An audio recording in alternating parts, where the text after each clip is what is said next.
This TSN 1040 podcast is powered by Metro Ford. The deal you've been waiting for is on now. Ford employee pricing. Details at metromotors.com. To carve over the next couple of hours, and we'll do that again right here on TSN 1040. So here's the deal. What is the biggest story coming out of Toronto right now? I mean, obviously it's John Gibbons, but is it the youth finally being served? Is it the fact that we got a little taste of the future? Or is it right now Gibby's hour where everybody simply sits back and really praises the manager of the Toronto Blue Jays for at least the next couple of days? Reason I bring this up, and I'll start the conversation here, guys, is when John Gibbons first came back in 2013, 2014, yep. A lot of people sat there and said, what? Like, this was not on the heels, of course, of Carlos Tosca, the guy that a lot of people thought Alex Anthopoulos was going to bring back into the fold. They were looking for a name. They were looking for somebody who could take them over the hump and make them relevant again. And then all of a sudden we find out that the former Texan, a guy that had already managed the Toronto Blue Jays, was suddenly back at the helm.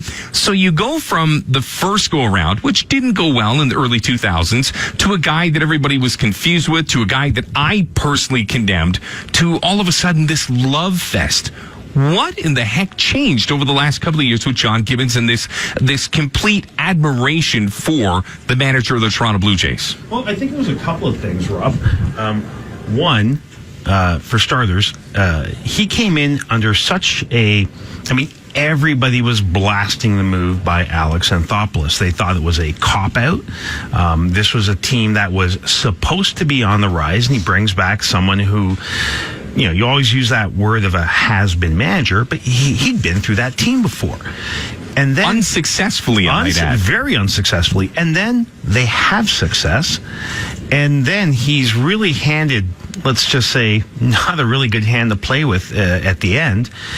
And his demeanor, his treatment of the media and the fans, I think, has kind of made him a folk hero. And I think that's where it's at now. Nobody blames John Gibbons for what happened at all. Everyone looks at John Gibbons as being the victim of something bigger than him. And I think that's why he's going to walk away from this perfectly fine in terms of a reputation. Okay, KP, let me ask you this. Even though he's a 500 manager, or in and around 500, is he a manager that other teams look at and say, maybe I would bring him into the fold as a manager of the team? Or has he had his last go around as a true boss of a franchise? Well, absolutely, Rob. I would think that given the fact that he took the Blue Jays to the playoffs a couple of times in the last few years, he's had, I wouldn't say success, but he's had experience managing in the playoffs, managing a team to the playoffs. I would think that that's, he would be a commodity. And given his age, he's only in his 50s, as if I remember correctly. I would say that a team might take a chance on him. And I know, Rob, you mentioned earlier, he wasn't successful in the early 2000s, but then you're talking about being in the American League East with Boston, with New York. A lot of teams didn't really have a chance to compete in that AL East because of the Yankees and the Red Sox and their payroll. But I think that because of the fact that Gibbons has, taken the Blue Jays or took the Blue Jays to the playoffs twice, I think that, you can call this second era or the second stint a successful one, and that I think that's what teams will be looking at. I think the reason that I said not successful is when I look at the first time around, he had A.J. Burnett, he had B.J. Ryan, he had Benji Molina, he had Troy Gloss, he had some guys that, even though you're right, don't get me wrong, the Red Sox, of course, of the early 2000s, Yankees were just coming out of their dynasty, Red Sox were about to win their first World Series in nearly 100 years. So again, maybe that is a little firm for me to say that it was not successful, but when you have a team that, of course, had J.P. Ricciardi doing his thing, again, he was a virtual anomaly. He was an unknown the first time around as well. Totally unknown. This, to me, I just sat there and I said, I don't know. And maybe it's because the shadow of Cito Gaston was looming. You knew that Cito was still within the organization. You knew that Cito wanted to, one more time, have maybe another kick of the can, even though everybody says that Cito's always the aw shucks guy. I think everybody knew that Cito wanted maybe one more shot with this organization. So the question being, and again, we can carve this a couple of different ways. One, is there another franchise out there that might look at him as a legit manager? Two, would he want that position? Or do the Blue Jays do the smart thing and keep him in some form around this organization? Because there is, Lou, a real affection for John Gibbons. Is he a guy that even if he just takes on a consultant role, kind of like what we've seen from a guy like Eric Wedge over the last couple of years, who's been toiling around in the minors, helping out with the development of this organization, do they look at him and say, you know what, we at least want to keep him in the dance even though he's no longer the on-field guy? Okay, I don't see that happening with Toronto. Now, whether John Gibbons decides to collect his salary for next year or look for work, I do think there is a place for him in baseball, and I don't know if it's going to be as a manager. It may be as a bench coach, which is the new on vogue thing for a second manager, and I would not be surprised to see him end up with Alex Anthopoulos in Atlanta. If not next year, maybe the year after that, because there's that veteran voice who can handle a bullpen, and you're going to have a team that's on the rise. I think he's landing there. I think Gibbons has actually come out and said that he still wants to manage in the big leagues, and he actually mentioned his age, that he's still young enough to be a big league manager. So I would think he would be holding out for the perfect job that comes along, because I'm gonna guess that he's not just gonna take any major league opening as a manager. It has to be a right situation for him. But I do think that given the fact he's stated publicly that he does want to be a manager again. It's got to be the right fit. And here's the thing. He doesn't want to go through a rebuild, so he doesn't want to take a team that's on the out. So that discredits 8 teams right out of the gate. So now you're down to what? 22. The top 10 teams in Major League Baseball, they've got locked-in managers because they're obviously having success. So the reality is you're looking for that meat in between the two buns. The bottom 10, no, but KP, he's turned his back on an organization that obviously is going in a different direction, but he publicly came out and said, listen, I don't want to be a part of this rebuild anyway. So why would he take on some other teams, dirty laundry, when he had a perfect setup in Toronto? I will say one thing. A team that makes the playoffs, if they disappoint, the Magic could be canned. You look at Grady Little, you look at the Yankees last year. There's all sorts of criticism because Girardi wouldn't do like a video replay on a controversial call, and people were of the teams that are going to the playoffs, right, and we're almost set now. Which one of those teams is likely to fire their manager if they fail in the playoffs this year? The Dodgers, for one. Oh, are you kidding? Well, with what happened with that team? Well, again, that would be like the Whitecaps firing Carl Robinson. Sorry, but. No, sorry, yeah, go ahead. There's not of the teams that are going to the playoffs this year. Virtually half of them were unexpected to be there. Okay. Red Sox, they're not firing their manager. No. Yankees, no, not a chance. Nope. They're going to win 100 games. Oakland, are you kidding? Nope. Houston, nope. Cleveland, you think so? Nope. Okay, I think the American League. This is what I'm saying. And again, I don't want you guys to start pulling out the claws here, but the reality is I look at teams like Minnesota. Minnesota went out there and they got a couple of free agents that thought, that you thought of all the divisions in baseball, maybe the American League Central was the most up for grabs. Wasn't going to happen in the West. You got the defending World Series champs in Houston. Correct. We thought that maybe the Angels, with the addition of Shohei Ohtani, was going to be a team, and who knows what you're going to get from the likes of Seattle and Oakland. In the East, 2-horse race, we knew it right from the start. Boston, the Yankees, those were the two guys that were going to the party. So the Central was really that one team that was up for grabs because, again, Cleveland and, Francisco Lindor and all those guys, they're the prototypical favorites, but there is that one chance that maybe you can slide in. Minnesota went for it and came up snake eyes. That, to me, is a team that could be looking for a manager. I look at Detroit, 30 games below 500. That could be a team that's looking for a manager. So, to me, when I look around at, cushy jobs for John Gibbons, I don't see it. The reality is he had the best case scenario in Toronto, and he publicly came out and said, I don't want it. If you have right now, correct me if I'm wrong, Shapiro and Atkins saying, maybe it's time for us to turn the leaf. But John Gibbons, beloved by the media, beloved by the fans, if he came out and said, I want to see this thing through, I have another year on my contract, and damn it, I'm going to see these guys through for my last year. I think he gets that one extra year out of the combination of Shapiro and Atkins. They got nothing to lose, They're about to start on this rebuild, but what made it a foregone conclusion was earlier he came out and said publicly, I don't want to be a part of this. And even though it was kind of in his, kind of laissez-faire attitude, I'm not really sure, that was enough. That was enough to give Mark Shapiro and Ross Atkins all of the ammunition that they needed to follow through on the fact they want to go in a different direction. From a PR perspective, it at least shows forward progress. But again, it's not necessarily about the destination of where John Gibbons might go. Let's get back to the fact that the Blue Jays are now looking for a different manager in about 48 hours. Where would you go with that? Seasoned veteran, Latin presence, or would you go off the board kind of the way the Blue Jays have been known to do from time to time? I know we've brought this up many, many times, and based on the fact that they are absolutely 100% going to a youth movement and a rebuild, I think, personally, that there is no better choice than the manager who has seen many of these players through the chain. And we've talked about this. It's John Schneider. You make the bold move because this team is not going to compete next year. They are not going to compete in 2020. They're not going to compete in 2021. You have to look forward 3 to 4 years and say, okay, do we want to bring in a manager and let him grow with this team? So when this team is ready, that's the familiar voice. I heard a name, excuse me to interrupt. I heard a name that I hadn't heard, and I don't know if my ear's just not tight enough to the ground here. And I've been a huge proponent of John Schneider being the next manager of the Toronto Blue Jays, even though I know that goes against conventional wisdom. Omar Vizquel's name came up today.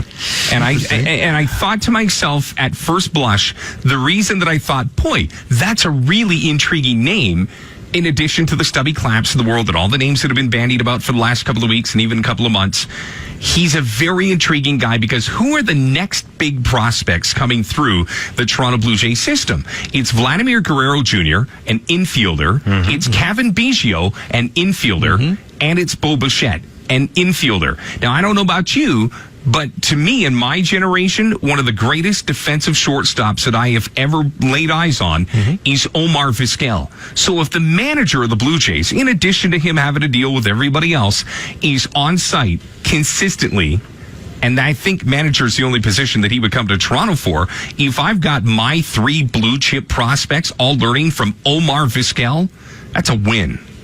But that's a great thing as a coach. I don't think it's the right move as a manager. When you have a seasoned, high-performing veteran, baseball veteran, multiple All-Star, and then you have to have him deal with teams that are growing, like any athlete, you get that, I would have done it this way, I would have done it that way, I would have done it this way. I don't know if he fits that profile, though. Everybody loves Omar Vizquel. Vizquel is one of the most celebrated but also revered players in baseball history. You can't talk to anybody. Ryan Sandberg. Jose Mesa. But those guys, let me start with Ryan Sandberg. Ryan Sandberg is a real sandpaper and grit guy. It's a part of the reason he's in Cooperstown. Yep.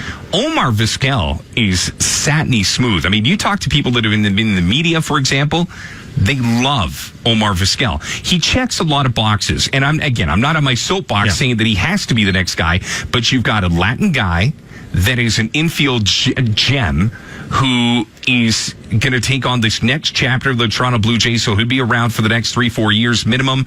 And you also have a guy that is, from a PR perspective, an aesthetic, he's pleasing to the general public's eye. Oh, Omar Vizquel? I know him. Absolutely. Let's go with it. You bring in a guy like Chris Woodward, people are going to be like, what? You bring in a guy like Stubby Clapp after you get past the Canadiana and the fact that he's had celebrated career at AAA. To me, Omar Vizquel, and this is why I even brought it to the forefront today. It's an intriguing name. Like when somebody says Sandy Alomar Jr., I say, what strings is his brother pulling in Toronto? But Omar Vizquel checks a lot of the boxes that other guys don't.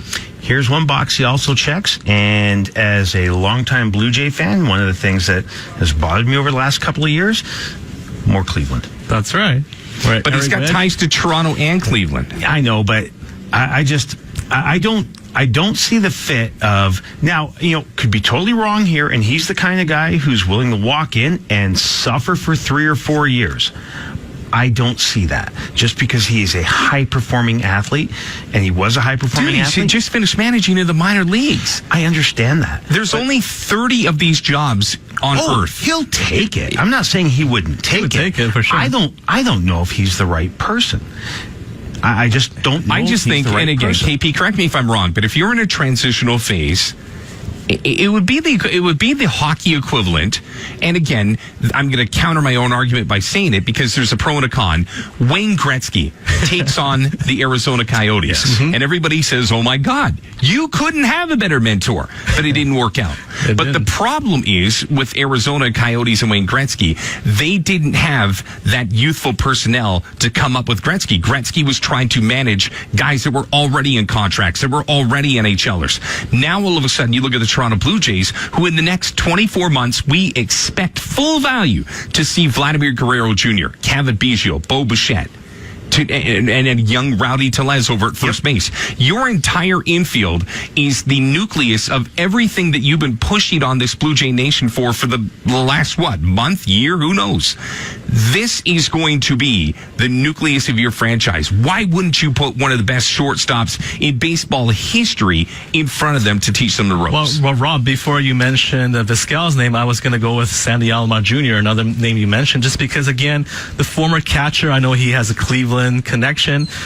The catcher, probably is one of the smartest, he knows a lot about the game. Catchers But have Vizquel, a lot of success. Vizquel, I can totally see how a guy like Vizquel would come in. He's a smooth guy. He's a guy that knows the game very well. Like you said, just finished managing in the minor leagues. And he's good to the media. I just think that would be, maybe a perfect type of guy to bring in to this market and have him go at it. And again, the infield factor is a key here, Rob, that you alluded to, because those guys that are coming up, whether it's Vladimir Guerrero Jr. or whether it's Kevin Biggio, having a guy who's done it as an infielder, I think that really could work out. History is littered with successful players being unsuccessful top coaches, managers, whatever. Generally, what you will see is the guys who were the scrappers, the guys who were the backups, the guys who carried the clipboards, and catchers. These are the guys that study the game and follow the game because they are basically sitting there and watching. I understand the appeal and the allure, but I'm trying to think of the last highly borderline Hall of Fame caliber coach in any sport as a player being successful as a coach, and there's very far and few in between. That's just the way it is, because these guys are so good at what they do that they just do what they do. It's the guys who have to struggle and who have to, basically hack their way through it. Those are the guys that learn the game. I don't know if I could disagree with that. I think that's a valid point. Well, again, you could say Don Mattingly was successful. Some would say he's not. You could, Lou Pinilla's nowhere near the Hall of Fame as a player. We can go through this and find small, medium, and large. Yeah. I look at it like this. Last thing we'll talk about before we got to take our first break here. When you brought Joe Madden into the Cubs, it was the missing piece because he brought that Phil Jackson-like zen, because you had all these young guys that were up and coming. Now, I'm not going to call the Toronto Blue Jays the next incarnation of the Chicago Cubs, but I am, laugh as you want. No, there's some pieces. If you think that this, so when Chris Bryant got called up to the major leagues, everybody thought, oh my God, we need to make sure that we can get the most out of blank. Yep. So the conversation here is, do you hire a manager to specifically cater to the needs of the number one prospect in minor league baseball, Vladimir Guerrero Jr.? Because if you do, then you're going to want that Latin influence. You're going to need that Latin influence. Vladdy Guerrero Jr. still gets meals cooked by his grandmother, who did the same thing for Vladdy Sr. It's well documented. If you're going to truly cater to the marquee player, the centerpiece of this Blue Jays organization, does that play a factor in who's the next manager of the Toronto Blue Jays? Oh, I don't think so.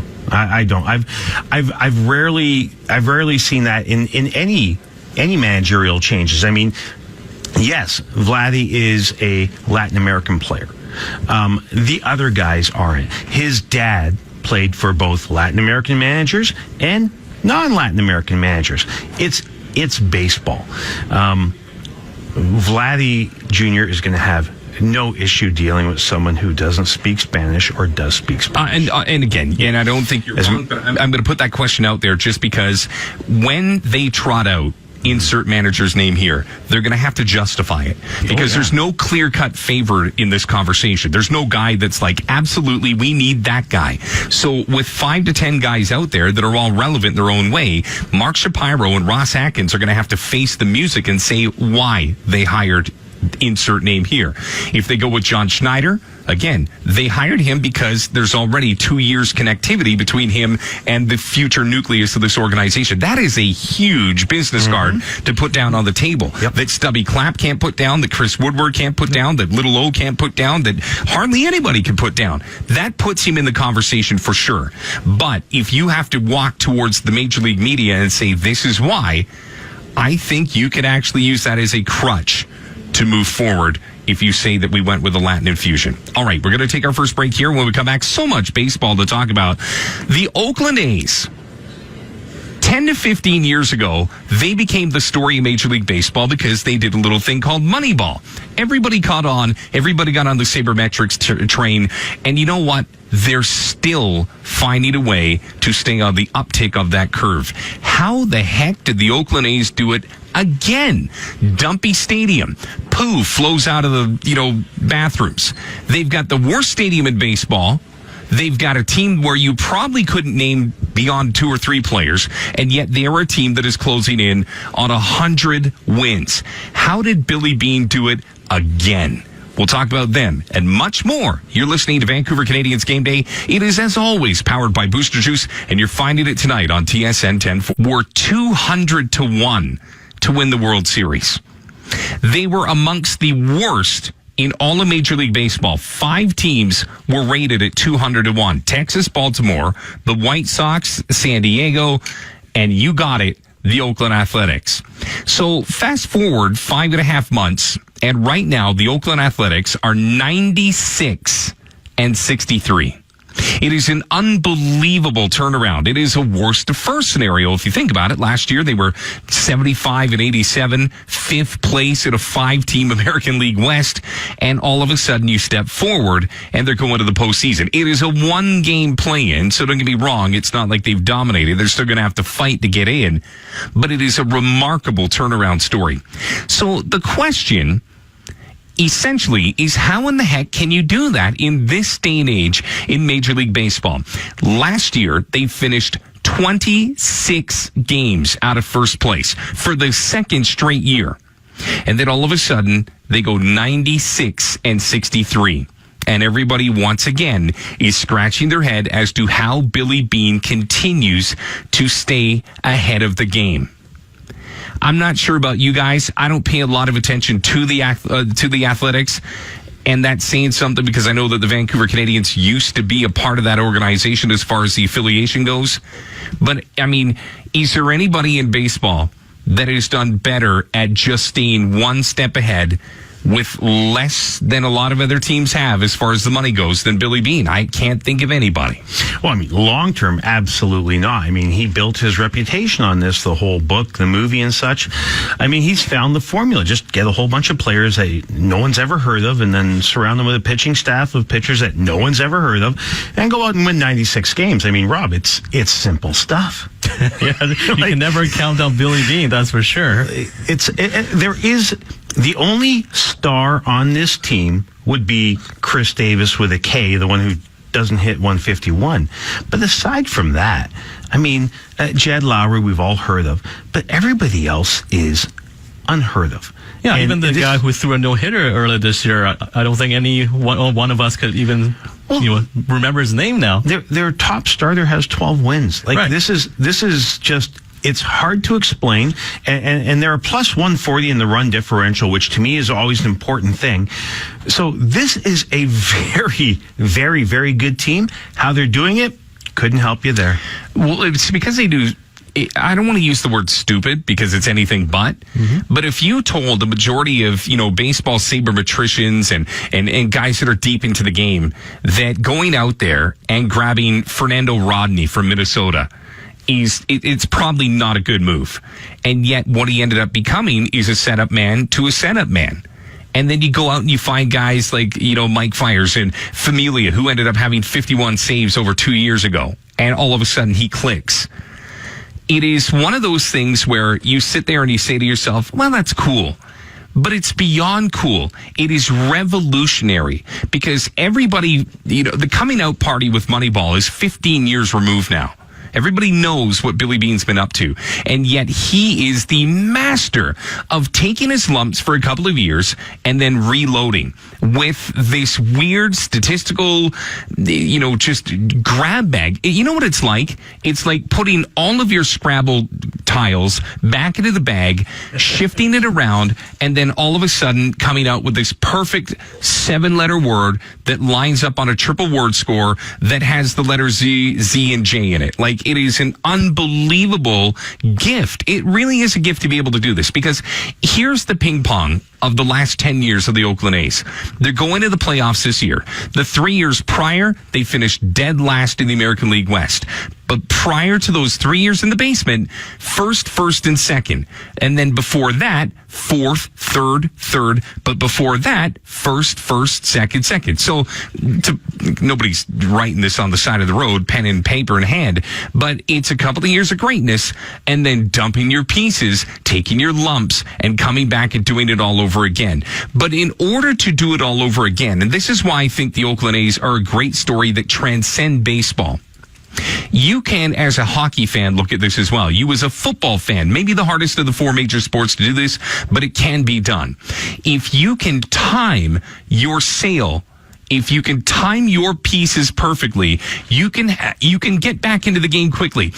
The reason I bring this up, and I'm going to bring the Toronto Blue Jays back into this conversation again. The Toronto Blue Jays misfired on Bautista. They misfired on Encarnacion. They misfired on Donaldson, amongst others. Billy Beane never misses. He times it just before his player begins the decline. I don't know if that's just a gift. I don't know if that's just statistical superiority. I don't know what it is. But if you look at now the track record of 15 to 20 years, Billy Beane's ability to buy low, sell high is like nobody else in pro sport. He's a Hall of Famer. Oh, and he's not afraid to go back into the well either. I mean, Trevor Cahill's back on that staff again. Trevor Cahill was traded already years ago, the last time they were successful. Bill Belichick does the same thing. He gets rid of players a year or two before he should, as opposed to waiting a year or two afterwards. And eventually you end up with a collection of players. Let's talk about Josh Donaldson. You talked about misfiring. Let's not forget, Josh Donaldson came from the Oakland A's. Gave away Franklin Barreto, okay? And, oh God, this is killing me. Of course. Kendall Graveman? No, third baseman. Canadian. Oh, Brett Laurie. Yes. Wow, that's really sad. But now we look at what we've gotten back for Josh Donaldson. And Franklin Barreto may be on the path to going forward, and we've gotten nothing from Donaldson. Nobody will take that argument, Lou, because everybody knows what Donaldson brought to the Blue Jays, including an American League MVP. Totally won the trade. This is what makes Billy Beane a genius, is because even though Josh Donaldson was about to take this meteoric ascent, and you saw it in his last year with Oakland, Billy wasn't going to pay Josh Donaldson dollars. So the reality is, and KP, correct me if I'm wrong, but this is where Billy Beane gets it. You can't have heartstrings in professional sports. You have to be a ruthless assassin. Absolutely. Because every time you sit there and say, oh, I'm going to do one more for the Gipper or one more for the fans, you're late to the dance and they've already played the good music. So the reality is Billy Beane could care less about what the media in Oakland says, or Major League Baseball for that matter. He could care less about what the fans think. He has a limited budget to beat the curve and sell low and buy high. Sell high and buy low. He's a genius. The other thing, Rob, is the fact that you mentioned how the A's, finished in last place, for the last few seasons, and he still kept the manager, Bob Melvin, still managing in Oakland. He's been there for 8 years now. And it shows stability at the top when you have, during that era, he's only had like Art Howe as manager, Ken Maka, Bob Jaron, and now Bob Melvin, who's in his 8th season managing the A's. So he doesn't go through a lot of managers, for one thing. So again, this shows that stability at the top. He's not maybe players can come and go, but in terms of the managerial situation, he allows his skippers to work with these players and perhaps develop them or work with them. And this year a successful story. Who could have predicted that? Bob Melvin makes $2.5 million to run the Oakland A's. He's the 8th highest paid manager in Major League Baseball. Mike Scioscia, for the record, along with Joe Maddon and Bruce Bochy, all in the $6 million club. I look at Bob Melvin and I say to myself, is Bob Melvin a guy that just answers the phone more than most other managers and makes sure that he nods his head at the right time? Or is Bob Melvin a part of the success of the Oakland A's? Because there was a recent article that came out in the Bay Area that there was a battle brewing between Bob Melvin and A's owner John Fisher and the market conditions. Because right now, you could say to yourself, why is Bob Melvin, employed by the Oakland A's after 3 fifth-place finishes consecutively?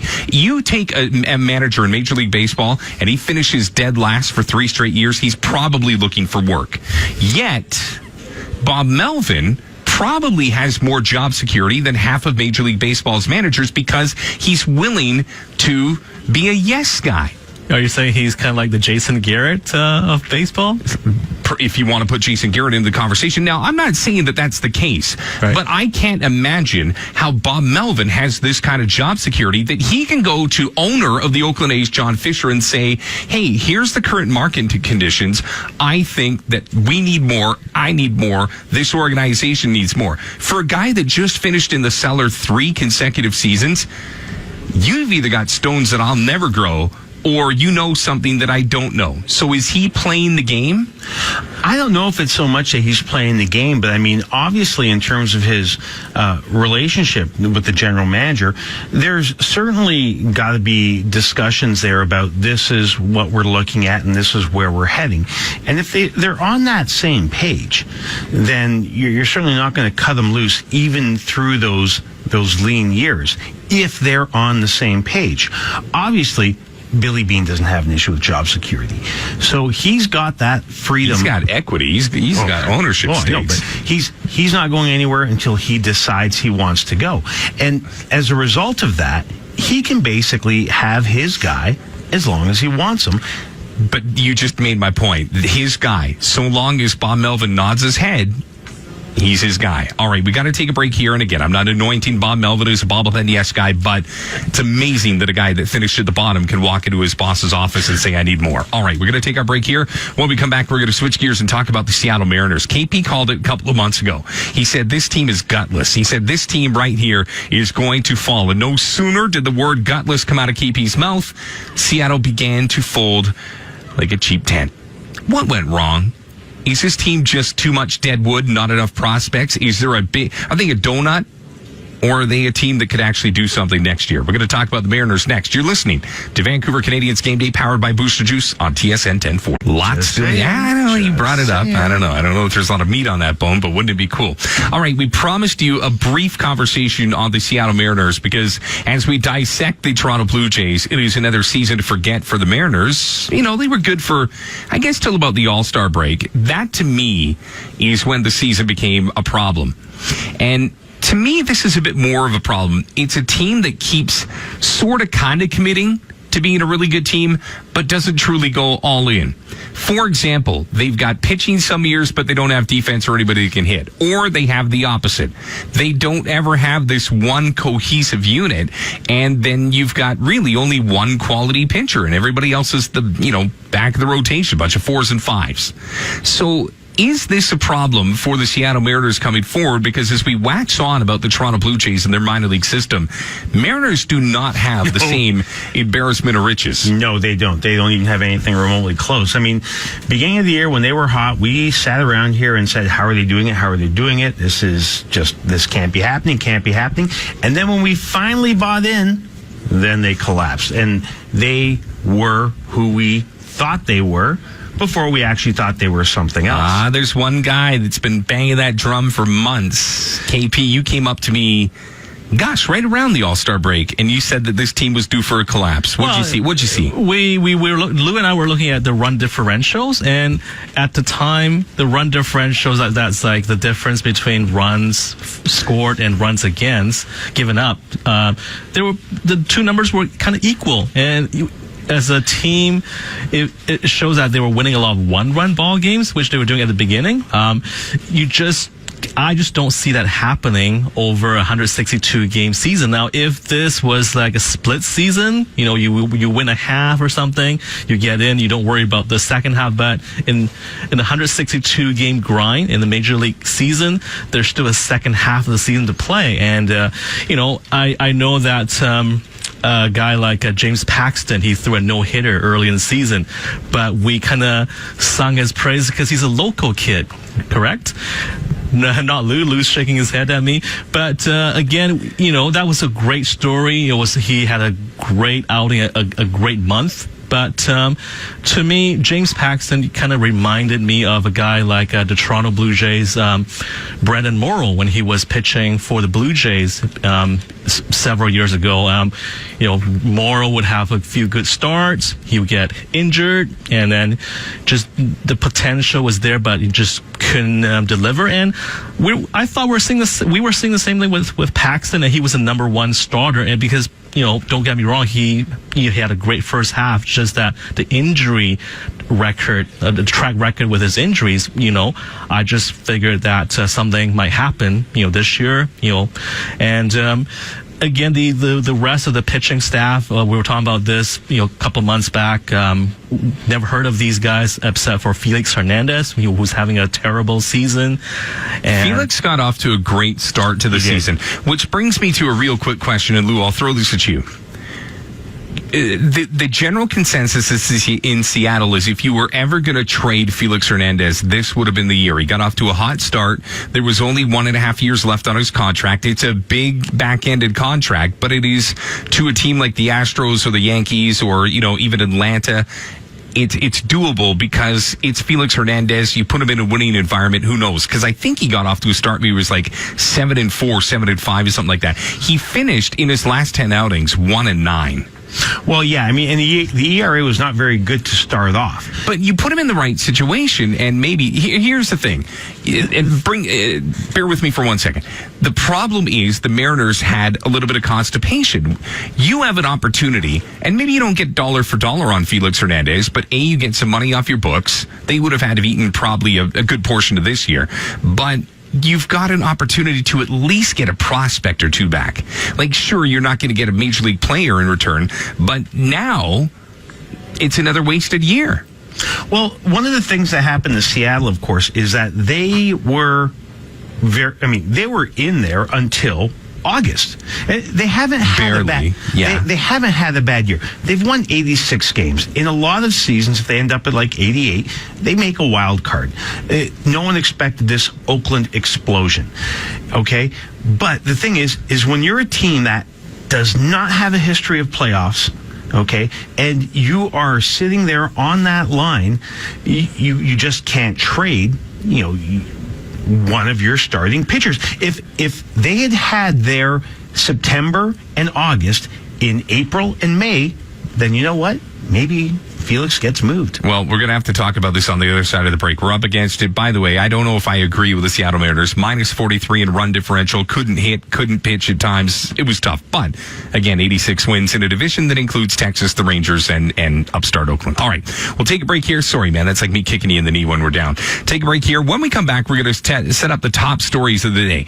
We can sit here and talk about all the teams that aren't going in, but there are teams that have punched their ticket, including the Atlanta Braves and Alex Anthopoulos. How the heck, with everything that was ready to handcuff Alex Anthopoulos, did he get the Atlanta Braves to the postseason?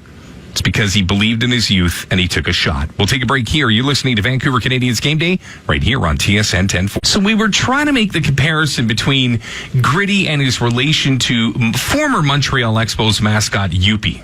Youppi was big, orange, and lovable. And I've got a theory that Youppi is actually he's gritty, but gritty is like the Sunday after a weekend bender. Grady's Yuppie if he lived in Philly, pretty much. Or had a real tough weekend, or got fired from his job, or something like that. Off a bender, yeah. It's hipster Yuppie. He's got the big beard going, orange. It's hipster Yuppie. Kind of looks like a Muppet. So everybody's been talking about what should the Vancouver fan base do. What if all mascots were to have an alter ego? For example, Finn had an alter ego, or the BC Lions mascot had a distant cousin that had like a lazy eye or something like that.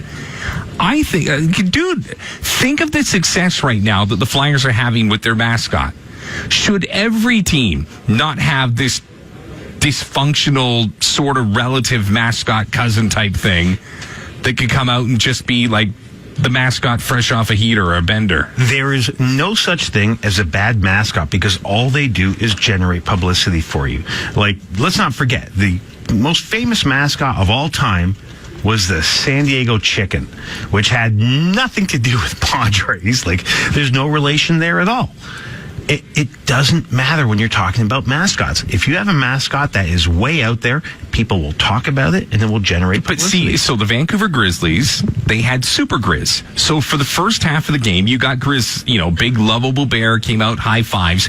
And then all of a sudden, for the second half of the game, Super Grizz came out. And he would do the dunk through the, the circle of fire and off, he was the guy that was larger than life. It was the alias. And I've come to realize in doing all of my research that I really think that all mascots need to have an alias or a distant cousin or somebody that just, I don't know, I find it funny, I find it hysterical that you can make that storyline. Like, for example, the Vancouver Canadians have their sushi mascot. What if you were to have English for 101, Alex? I will say this.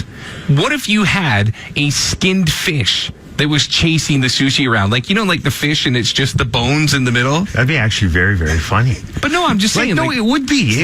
Or a couple really of chopsticks. Well, we have chopsticks, Lou. Come to a game once in a while. Are you serious? But they're not chasing them around. They're running with them. I guess. Mm-hmm. I'm just saying, everything needs to so this is where I want some help tonight. I know what you're thinking, baseball show, don't do it. Whatever you do, don't shake the can of pop and then open it. But I would love to hear from you tonight.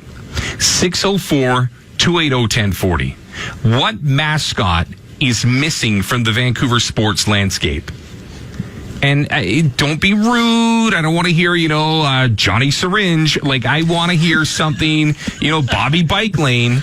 But I want something of relevance. What mascot? Daddy Doobie. That'd be amazing. Anyways, I'm just saying I would love some help on this because it's real easy to poke fun. But is there a mascot that's missing? Because there's a new sports team in Vancouver, the Warriors, that are probably thinking right now in a war room, what do we do for a mascot? I would love to hear from you tonight. You can text us as well if you don't want to be that guy that comes on. But I'd love to hear from you. Okay. Top stories of Major League Baseball as we get back to the show at hand include the postseason, which is now just hours away. I don't know about you, but I don't think that there's an executive at Major League Baseball right now or at any of the television stations that are going to be broadcast, or pardon me, the big television corporations that want Oakland to win. Everybody wants the Yankees and the Red Sox, no? Like, I think there may be some people out there who would like to see Houston being taken down by one of those guys because, to be the champ, beat the champ kind of thing. And I don't think either of them are going to beat Houston, but that's my opinion. Well, because of that rotation, and they're pretty young, and they're pretty hungry, and they've been there. But I sit back and I say to myself, all right, I want to see matchups right now. And the matchup that I think everybody corporately wants to see is another chapter in the storied rivalry between the Red Sox and the Yankees, which I think the Red Sox would actually win. Am I wrong to just assume? Because don't get me wrong, Yankees hammered Tampa Bay today 12-1 behind CC Sabathia, who's a little lighter in the wallet, but he gains the admiration of a clubhouse. They're rolling, and they're rolling at the right time. If that ends up being the series, Yankees-Red Sox, is it a foregone conclusion that Yankees are going to get dominated, or are they ready to rock? No, I don't think so at all, actually. I think the Yankees would savor the opportunity to fix that rotation of non-playoff performers. Exactly. I mean, the Yankees are going to win 100 games. Yes, the Red Sox are going to win 107, 109, but the Yankees are going to win 100 games. No team would be a shoo-in to beat them. I don't think they're going to get to that series because I do think Houston is going to knock them out, but by no means would they be a massive underdog at all. And I think they would actually beat Boston. I think unless Boston gets Cleveland, I think Boston can lose to anybody in there. Okay, well, I think so too. Just because the rotation of David Price, Chris Sale, non-playoff performers, Porcello, he doesn't scare anybody. I'm just saying, by the way, these teams play the final regular season series against each other. And they're not going to try anybody out. Of course not. You wouldn't want to at least kind of drop the gauntlet? I mean, it's mean nothing. I get it. Nobody can catch anybody. The playoffs are set. Because I look at it like this. If I'm Boston right now, I want to tire out the Yankees. I want that to be a series because the Yankees have to play that one-game play-in against the Oakland A's who finish up against the Angels. Boston has the opportunity here to dictate what happens to the Yankees going into that one-game winner-take-all. Well, sure, if Oakland keeps on winning. Once the Yankees have home lined up for that wild card game, they're going to call up their single A players to play those last couple of games. They're not going to care a whit about it. Like they just won't. Everyone is going to sit and rest. The funny thing is here is everybody talks about the fact that the Yankees can get through that rotation. I still think that rotation is better than the offense that the Yankees have. I'm sorry. For 5 innings? Yeah, but this is the problem. Everybody keeps talking about the history. You don't get to 107 games in the regular season victory-wise and have guys that aren't going into the playoffs feeling good and have a little bit of a chip on their shoulder. Well, that's regular season. Who knocked out the last 110-win team? Oh, it was the Yankees that knocked them out. I can't. You guys are such fanboys. I used to like the Red Sox. I'm just kind of thinking that rotation doesn't scare anybody. It's like going to the Super Bowl with what's his name, Joe Flacco. It's just it wouldn't frighten anybody to face that rotation. Less of all the Astros. I mean, I still think the Astros are the team to beat because they actually have pitchers who have pitched in the playoffs and been successful in the playoffs, including Garrett Cole. A couple of times he's done it. I just look at the Astros and say, yeah, you know what? Oh, terrible year. 100 wins. No one's talking about the Astros. 100 wins. Yeah, they're forever going to fall under the radar because they're just not the Yankees and they're not the Red Sox and they're not the Cinderella story that everybody's talking about with Oakland. So I can see why they're under the, quote, radar despite the fact that they're defending champs. Okay, on the other side of the baseball ledger, I want to talk a little bit about the Atlanta Braves because this, to me, is quietly one of the best stories in baseball. And the reason that I say it's one of the best stories in baseball is you got to remember when Alex Anthopoulos took this job, the Braves had just finished getting slapped on the wrist for, doing things a little beneath the carpet, so to speak. So he comes into a situation where they're a little hamstrung, but he had the guts to bring up Ronnie Acuna Jr. Some teams don't want to bring up their guy. Some guys, say, you know what, we're going to milk this for everything that we can. It would be the equivalent of Alex Anthopoulos being in Toronto and saying, you know what, screw it. I'm bringing up Vladdy. Because to me, when you look at what Acuna has meant to this Atlanta Braves team that is fending off some of the best teams in baseball, it is staggeringly impressive. I mean, I look right now at the Atlanta Braves on the verge of a 90-win season. There's not a lot of people that thought they were going to do this. But when you look at Ronald Acuna Jr. and what he's been able to accomplish in his rookie season, you got to remember, he's hitting .288, but he's got 26 home runs. He's got 16 stolen bases. He's a guy that defensively is one of the best already. You got to have some guts if you want to go all in. And even though I think they're a season ahead of schedule, that is what I think makes Alex Anthopoulos a winner, is he's not afraid to, A, go out and buy the big sticks, or B, bring up his kids when he thinks he's at least got a remote shot in the division that was actually there for the taking. I'll go even further than that. I mean, the one thing with Acuna, and is going way back in the time machine, but you remember when the Giants brought up Buster Posey? Mm-hmm. And all of a sudden you had a decent team that now had a player that was literally a take charge guy, and And I think Acuna should be drawing some MVP votes because this team, although they were doing pretty well, they became a different team when he came up, and they went from being a pretty good team, a little spunky team, to being a team that, all the other playoff contenders in the National League do need to be afraid of, because this is a major league team right now, and they're a good one. Yeah, they have 9 guys with double digits in home runs. So they have some, I guess they spread the offense around, so to speak. But Acuna has made a big difference. I'd be kind of curious about their pitching, how that would hold up in the postseason, because the top winners only have 12 wins. And these are not household names that on their pitching rotation. So you wonder, the first crack at it at the postseason, how they're going to fare. For me, I could see them being a one-and-done team in the division series.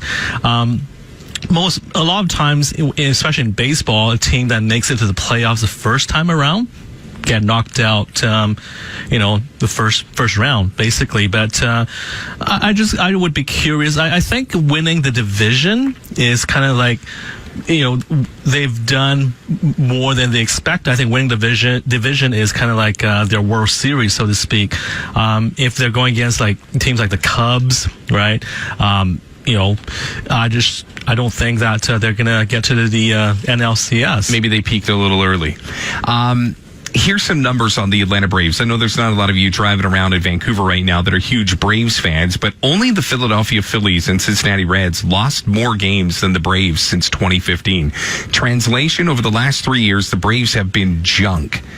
And then all of a sudden this offseason, to add to the, struggles already, an investigation by Major League Baseball finds that the Braves were in violation of the rules that sign international players.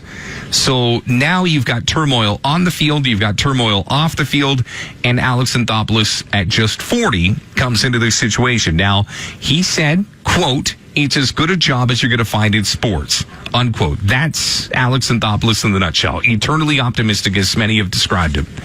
But I sit here and say, you could now make a case for Alex Anthopoulos as Executive of the Year. Again, in Major League Baseball, because he came into a situation that now sees the Braves ahead of schedule with one of the marquee young bright lights in Major League Baseball at the forefront. Some teams wouldn't have thrust Ronnie Acuna Jr. into the spotlight. Alex took the chance and it paid off, and this is a team that immediately is all of a sudden back in the postseason. That, to me, checks all of the boxes of a guy that is deserving of at least consideration for that prize. So the question that I have to you two gentlemen is, here's Alex Anthopoulos proving his mettle, proving his worth, doing it in a different city than Toronto. Did the Blue Jays make the right decision? Well, I mean, if you go back to that time when they made that decision, I thought it was the wrong decision then, and it was that movement away from having that Canadian-born front office. Beeston politely shown the door. Anthopoulos gone. PR staff gone. Hello, Cleveland. For full transparency, the Blue Jays and Rogers did offer Alex Anthopoulos a contract. They offered him money. He turned it down because he didn't like the lay of the land. Correct. Which, and let's not forget, under Paul Beeston, okay, even though Beeston had final say, the legend is that he never actually stopped Anthopoulos from doing anything he wanted to do. That was not going to happen under Mark Shapiro. Everybody knows that. And so hence he was basically given a situation where it's like, here's the money, here's the title. Oh, but the authority, we're going to take some of that away. And for people who have been successful, and he was successful in what he did, that's a hard thing to swallow. I mean, there's a lot of coaches / managers throughout all the pro leagues that would walk away from that if they're having authority taken away. In retrospect, mistake, yes or no? I think it was a mistake. He had a 36-year-old general manager. You just said he is 40 right now. 40. Well, let's not forget that he made one of the worst trades in franchise history, trading away Noah Syndergaard for a knuckleball pitcher. I mean, A lot of people will debate that. I personally think it is. But I've heard both arguments enough to know Correct. that there's 6 of one, half a dozen of the other on that. Yep. I just thought that, his time was done. I thought that, he had proven himself in that market in Toronto, and he probably wanted to go somewhere else, get a fresh start. But yeah, he made some great trades with the Blue Jays, the David Price deal that helped get them into the playoffs. Josh Donaldson. That's right. But, yeah, I just thought that perhaps at that time it was time for the organization and for him to kind of part ways and just have a fresh start for both sides. And again, Rob, as you were saying, could be the executive of the year this year, either he or Billy Beane. Both GMs both men have made great moves to improve their ball clubs, and that's why you're seeing Atlanta in the playoffs this year, Oakland in the playoffs under Billy Beane, and it just speaks to how both these general managers have been able to always make the right moves. All right, we're going to take our break here. When we come back, we're going to reset the show again. Baseball playoffs start in just a couple of hours. This is a real tough time of the year for a sports fan because you're pulled in a number of different directions. We're going to find out if baseball resonates with you in this market, because there's a lot of people right now that are thinking, God, they're still talking baseball in this radio station. Let's get back to Brock Besser and what he ate for dinner. But baseball's numbers are up. I want to know if they matter to you. We'll talk about that next, right here on Vancouver Canadians Game Day on TSN 1040. That asks the question, is Mike Trout worth, get this, $500 million? Ooh, well, You have to debate that? The answer is no. Okay, nobody, quote unquote, there is no professional athlete that is worth what they make except on an entertainment level. LeBron may be the only underpaid athlete in the world, but the way salaries are going, now the reason I say Trout won't see anything like that is that the bridge contract he signed is going to take him until he's, I believe, 31. So he's not going to be that free agent when he is 26, 27, 28, like Stanton, like Harper. I know Harper's had a bad year. I still easily see him getting 350 to 400. And I think Machado's going to get close to the same. Nobody's worth $500 million. LeBron might be. And baseball is such a unique sport in that it takes one player isn't going to carry a franchise the way that basketball, you can have a couple of superstars, 3 superstars. You could be in the finals depending on which conference you're in. But with the Angels, this year, again, a write-off season. I don't think they're even 500. They're below 500, even with Mike Trout. And just baseball, you can give a big contract like that to one player, but the rest of the team is going to be awful. You're not going to have enough money to pay, for pitching. See, I look at the offseason. I was down at spring training when these, pretty decent players weren't getting signed, and all the agents assumed that their guy was surely going to get picked up. And then you had this free agent camp because Major League Baseball said, well, we need some place for these guys to work out. And you had all these guys that are like, what the hell is going on with the market? And yet here we are 6 months removed from that, and people actually think that there are dollar price tags of $350 million for Bryce Harper. Well, the game can't go that way. I think the game is actually going to shift away from those contracts, no? Well, one of the reasons that a lot of teams didn't spend last year was the anticipation of Machado, Harper this year. So if you're the Yankees or the Red Sox, the Dodgers made their preemptive move and they got Machado. But if you're one of those big spending teams, you have to make sure you've got the money to throw it at someone like Bryce Harper. Whether you agree that he is worth it or not, one thing we've learned in all professional sports is that if an owner wants to spend their money foolishly, they're going to do it. And he's 26. So even if you sign him to a 10-year deal, he's done when he's 36. He is a prime candidate for a 12-year deal. 12 years of Bryce Harper is going to run you bare minimum 35. He's probably going to cross 400. Bad for the game. We were It just is bad talking for the about game. It's Albert terrible for the Pujols game. and his contract and how he's getting paid, what, 29 until million? 41, yeah. And it'll never stop them from doing it, though. Like, that's just the truth. The owners will always spend and spend and spend. We're talking about the Red Sox. Oh, a historic year. David Price, awful contract, especially for a pitcher. Okay, so I bring this up because the luxury tax was implemented a while back now to defer teams from trying to take this on. Overall number, of course, not just on one player. Yep. Is it time to cap a player? Now, I know that Major League Baseball's Players Association won't even let me finish that sentence. Yeah. Every agent wouldn't let me finish that sentence. But the reality is you cannot possibly have a guy that is worth, be it over 10 years, 12 years, 15 years, deferred money, however you want to do it, worth that price tag. I mean, I look at organizations that don't have that payroll for their entire team, i.e. a team like, the Oakland A's in lean years. And I don't know. I sit here and I say to myself, listen, good for the player, bad for the game. And yet this conversation is going to be had because Bryce Harper's going to go to the highest bidder. That's the way that it is. And I sit here and I worry that if I'm a fan, John Q. taxpayer, who's making the $15 to $16 an hour doing whatever it is that he's doing, and then all of a sudden I say to myself, why am I going to go watch this game? Why am I going to go support this game?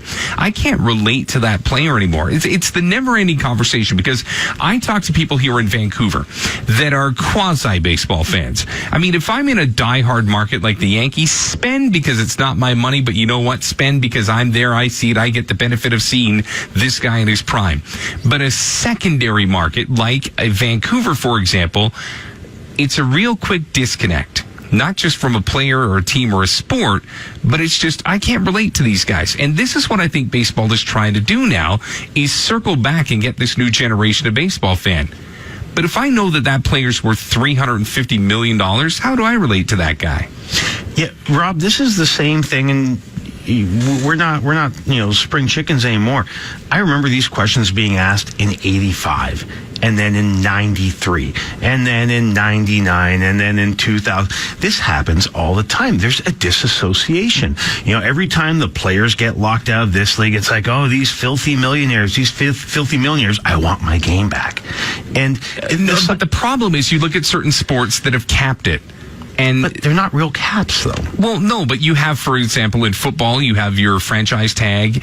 In basketball, you've got your, set amounts. I look at baseball as the one train that you just can't stop. Attendance has been down this year. Are we heading for that? Well, no, because again, this conversation is real vague. Let me tighten it up here for you real quick. The problem that I think you face in baseball is the fact that already this younger generation is having a tough time taking to it. Mm-hmm. They've done a great job at MLB.com. They've done a great job of sabermetrics trying to engage fans, but you've still got to have that connectivity to the player. You've got to be invested to go to a game and say, that's my guy. Not just because of what he does once a year by standing in front of the camera beside the sick kid, but it's doing all the secondary things and being relatable and being approachable and being a guy that you'll communicate with. And baseball, aside from a luxury tax, really doesn't have anything to filter or, put a cap on. To me, what used to be the bread and butter of that sport is having players that were relatable and accessible and a part of things. I just think right now, if you offer a guy like Bryce Harper $350 million, you remember what happened to A-Rod when he got chastised for the $250? Mm-hmm. That's peanuts now. And I just think that baseball just doesn't learn the lesson. You're not learning a lesson here if 10 years later, like you said, it happens every 5 to 10 years, if you're not doing something to cap this. So the question that I have here to try to tighten this up, long diatribe to get to the question, is can you tame the players union into saying we have to eventually do something to cap this to make sure that we don't lose the wheels and end up in the ditch? Oh, not a chance. You'll never baseball's a broken sport. Well, you'll never tame the Players Association. I mean, any talk of a hard cap is a non-starter. I mean, even the NBA, which was the originator of the cap, their cap is a joke right now. Oklahoma is like $220 million or something like that. I mean, these soft caps are a joke. The NFL actually has a hard cap, but they guarantee and they do bonuses and stuff, and the NHL is fairly similar.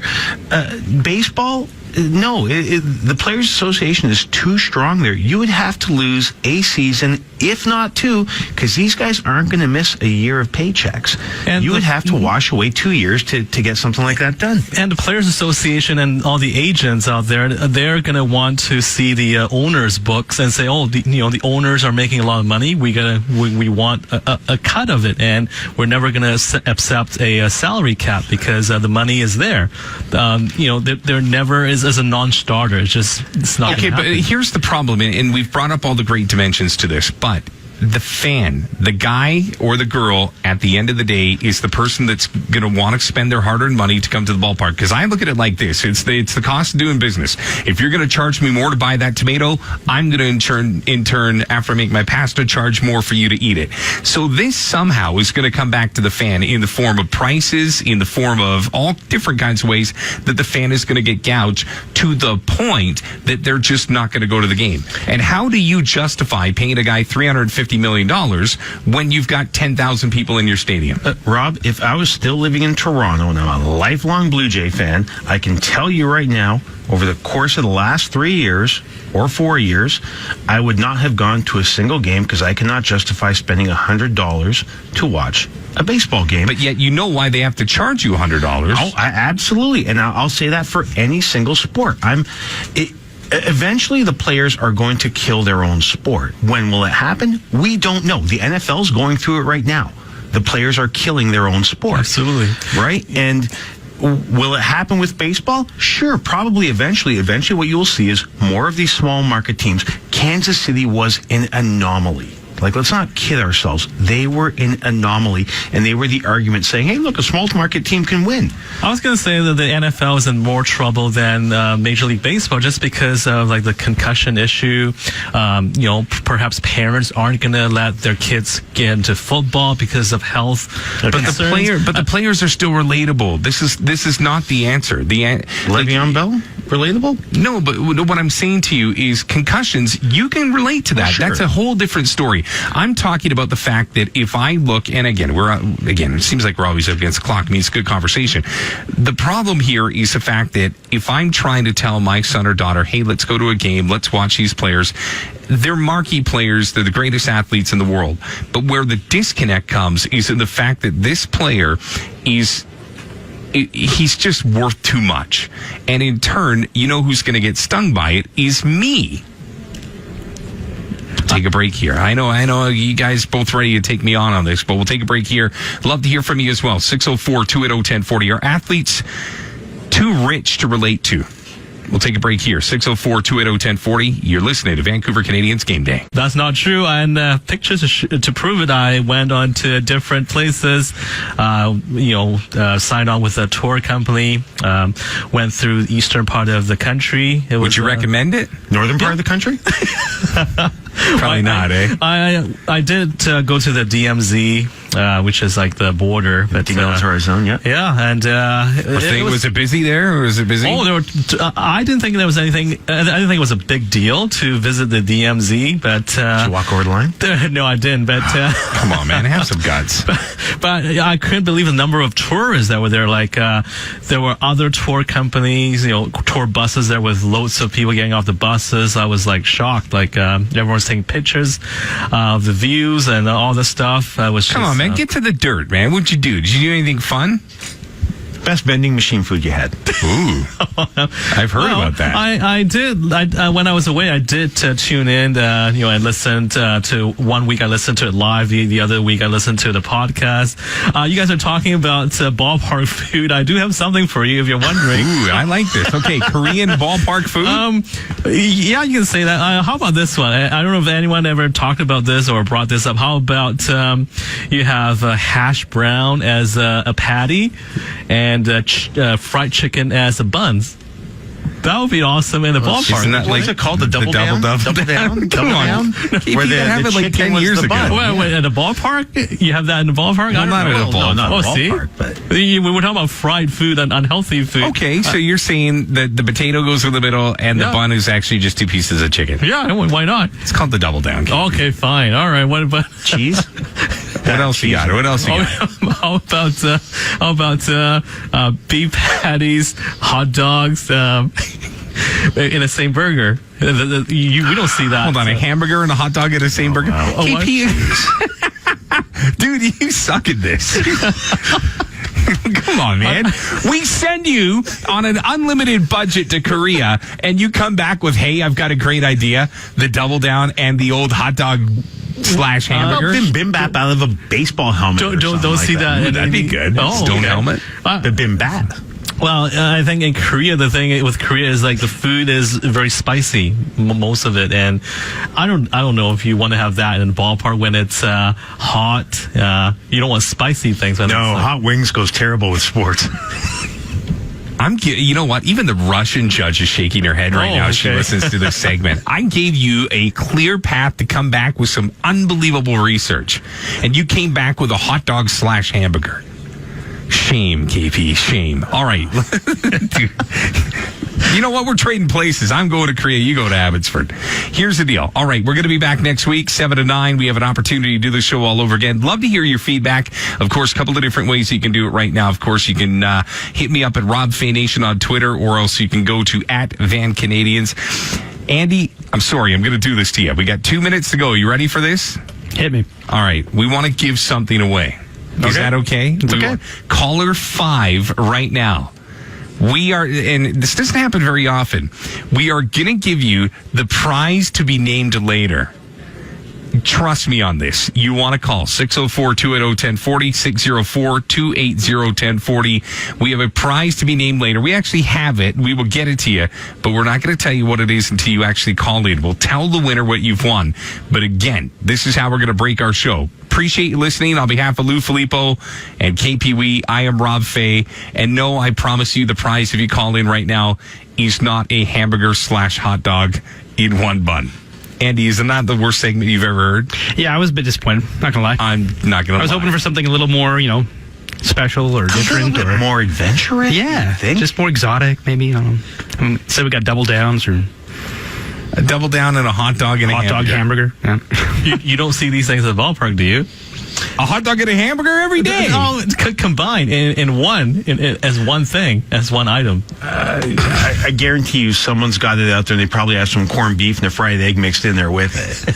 As a matter of fact, Salem Kaiser. There you go. Okay, there we go. Okay. All right, guys. I appreciate you doing this.